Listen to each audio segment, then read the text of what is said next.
was thinking about this. I tried it with the Google Classrooms. It didn't quite work well. What was that? I think it may have been lack of marketing to it as well, but creating a main classroom where I could do this. But then I realized on a bigger scale, it's not easily accessible. Everybody would need a code, all the other stuff there. If you did this on, I don't know if you know this, now YouTube has a community platform as well. Because now you can interact a little bit better. Like, so all the people in the room can actually talk to each other. It's a new, I know the Green Brothers are just doing it now, where they're doing a 100-day challenge of losing weight and stuff like that. And they actually have a site, it's almost like a Twitter feed. And it's not connected to a different video. And you can add messages and pictures and other stuff on there, and it's off to the side. So, but seeing that YouTube is an open platform where you don't have to I don't have to set it to private or anything like that. You do it there, and I think that's where I went wrong. I went with the wrong platform. I mean, it was called a Gala. It had these different rooms in it and stuff like that. But then I realized I overbuilt. I decided I think I overbuilt this, and then. Classrooms is classrooms. It doesn't sound cool. It doesn't sound, I can't share, in that community room, I can share a video of a song I saw. Because today I played a song, Zed's Dead, Blame is the name of the song, and I played it in class, Marshmallow, Alone. And one of my students says, oh, I just found this song. I just heard that song. Oh, and I've heard this song for months. Yeah. And I sat there and I was now I have a platform where I can be okay, something off topic where it's hey, do you like this music? Do you like it to be played at the next prom, the next homecoming? Stuff like that. Or, hey, make a YouTube playlist for me and add some songs. We'll look at all the playlists. You all get access to it. Let's make this big one playlist. And we're done. We have an open platform for it. So, yeah. That was a learning experience at least. It wasn't. Well, it goes back to the one where I made an Instagram page for Easterly Jags, got some followers, didn't get enough.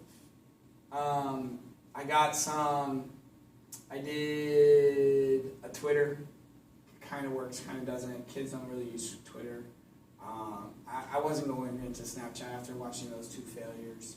I know making filters and that's great, but then again, you got stories, and you can do stories throughout the day. You can make a YouTube video about stories, and that's fine. So I just realized that this may be the platform that I might be aiming at, and this is the platform that actually works. And I always heard that doubling down on your platform, because we found this out.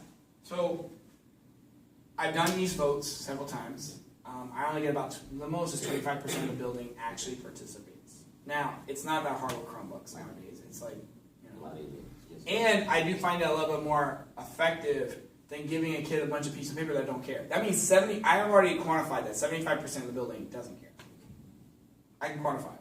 Because the people that want to vote will find that website. Right. And your friends are going to point you in that direction that wants you to vote that way. Right. That means 75% don't really care what's going on. Right. It's just quantifiable. Because if they wanted to do it, they would do it. It's not hard to do it. We were looking around, and we were and we had a heart-to-heart in student government about this, which we're going to do it again today. We're actually finding our why. If you ever watch Simon Sinek, start with why. Which is, this might be it. The why might be not the how, the what. You gotta have the why. The why, and that's where I was struggling at, was the why. I realized, okay, why are we doing any of this stuff? Why are we having a pep rally? Why are we having homecoming weeks? Why do we do this? Why do we do homecoming? I actually went on Wikipedia trying to figure out why homecoming weeks actually exist. Think about it. If it's a homecoming week, shouldn't it be the first week of school? Shouldn't it just be? Why should it be on a game that we're going to win? What's the point? Shouldn't it just be a week? And why should it be attached to football?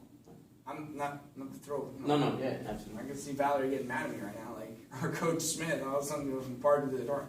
Not to say they're not important, but I'm always sitting there but why? Is that to improve their ticket sales? But I could do something else that can improve ticket sales.